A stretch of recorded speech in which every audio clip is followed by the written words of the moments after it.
kawan-kawan, apakah itu kata tugas? Kata tugas ialah perkataan yang hadir dalam ayat, klausa atau frasa dan ia mendukung sesuatu tugas sintaksis tertentu seperti sebagai penghubung, penerang, penentu, penguat, pendepan, pembantu, penegas, penafi, pembenar, pemeri atau tugas-tugas lain.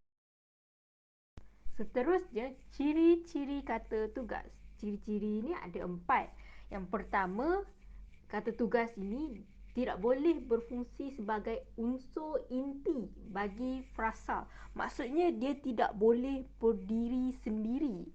Yang kedua, kata tugas ini tidak mengalami perubahan bentuk dan tidak boleh mengalami proses morfologi, iaitu bagi hampir semua kata tugas. Yang ketiga, kata tugas ini memerlukan kata lain untuk berfungsi dalam frasa atau ayat.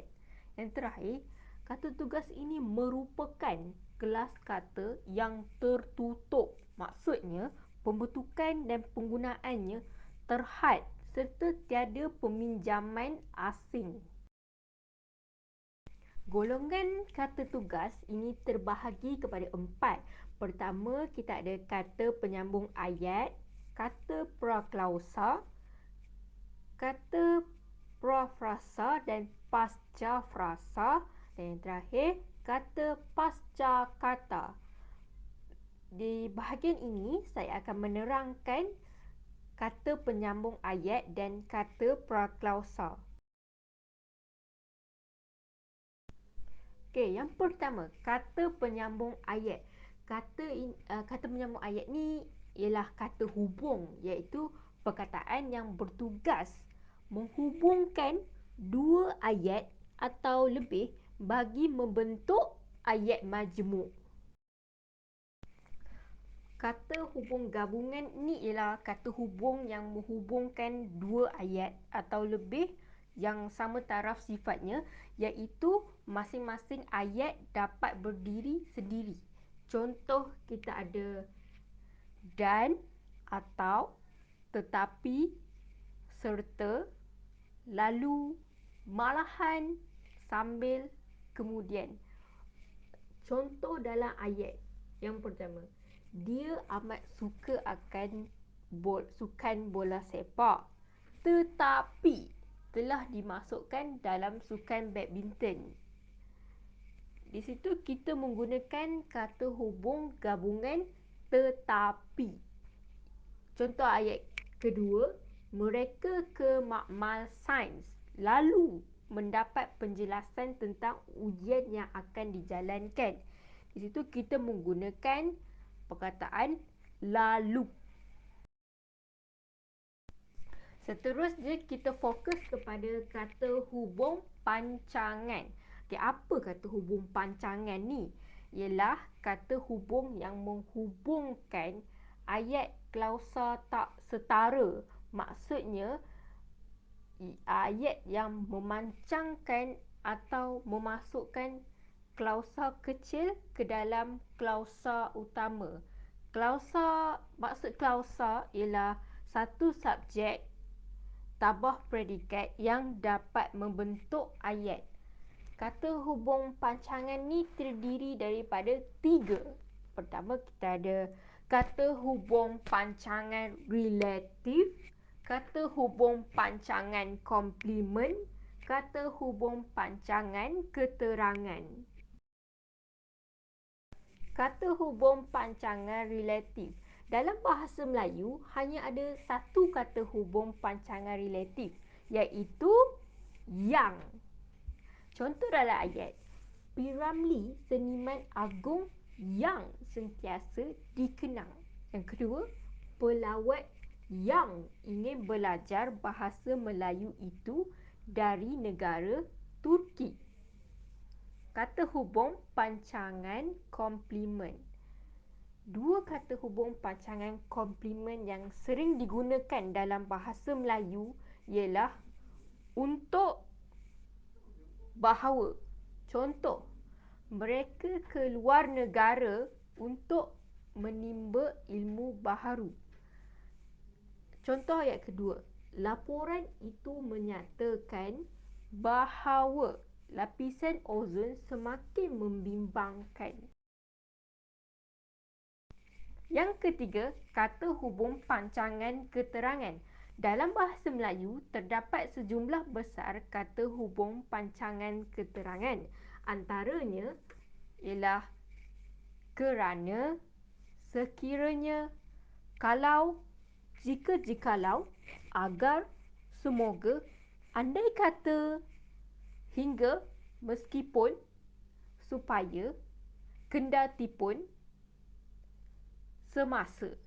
Kendatipun ni, kalau siapa yang tak faham, kendatipun bermaksud walaupun, biarpun. Contoh dalam ayat, andai kata musim panas ini berterusan, hasil buah-buahan kita akan merosot. Contoh ayat kedua, dia masih seorang yang rendah diri meskipun mempunyai harta yang banyak. Sekarang kita masuk golongan kata yang kedua, iaitu kata praklausa. Apakah itu kata praklausa? Ialah sejumlah perkataan yang terletak di hadapan klausa atau ayat yang bertugas sebagai unsur penyeru, penanya, perintah dan sebagainya, iaitu sebagai penerang pangkal ayat. Kata praklausa ni terdiri daripada 5. Pertama, kata seru. Kedua, kata tanya. Ketiga, kata perintah. Keempat, kata pembenar. Yang terakhir, kata pangkal ayat. Yang pertama, kata seru. Kata seru ialah kata tugas yang berfungsi melahirkan berbagai-bagai perasaan dan digunakan dalam ayat seruan. Contoh, cis, aduh, celaka, wahai, aduhai, amboi, oh, wah, syabas. Contoh dalam ayat, wah, hebatnya plot cerita dalam novel yang baru terbit ini. Dan di akhir ayat, jangan lupa letak tanda seru. Contoh ayat kedua, syabas, anda telah memenangi pertandingan bina badan kali ini. Dan akhir sekali, letak tanda seru.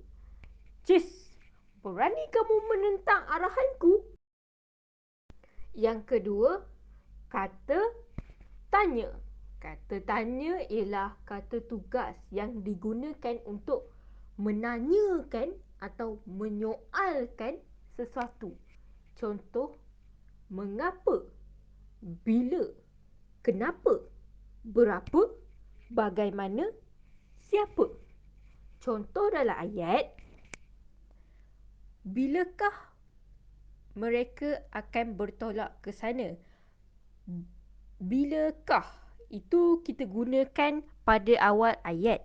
Kita tambah partikel kah. Untuk akhir ayat, kamu akan melawat ke Kuala Lumpur bila, dan letak tanda soal.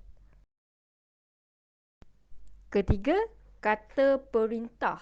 Kata perintah ialah kata tugas yang bertujuan menimbulkan sesuatu tindak balas terhadap perintah, arahan, larangan, silaan atau permintaan.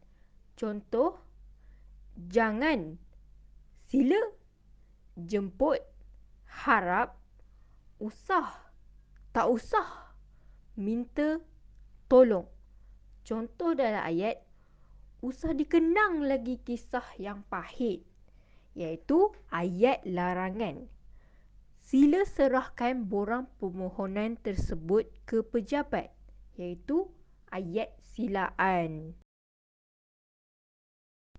Yang keempat, kata pembenar, iaitu kata tugas yang mengesahkan sesuatu pernyataan. Contoh, ya, benar, betul.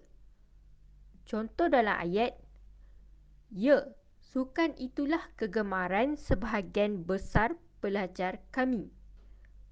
Kedua, benar, ketua rombongan negara itu di Kutub Utara. Betul, baginda dan permaisuri dari negeri di Kayangan. Yang terakhir, kata pangkal ayat. Kata pangkal ayat ialah kata tugas yang hadir di bahagian hadapan ayat dan menjadi penanda kesinambungan ayat dalam wacana. Contoh, maka, hatta, adapun, syahdan, kalakian, sebermula, arakian, al-kisah. Untuk siapa yang tak faham, hatta dalam bahasa mudahnya ialah maka atau hingga. Adapun ialah sebenarnya. Syahdan, adapun setelah itu. Kalakian, seterusnya. Sebermula, setelah itu. Arakian, akhirnya.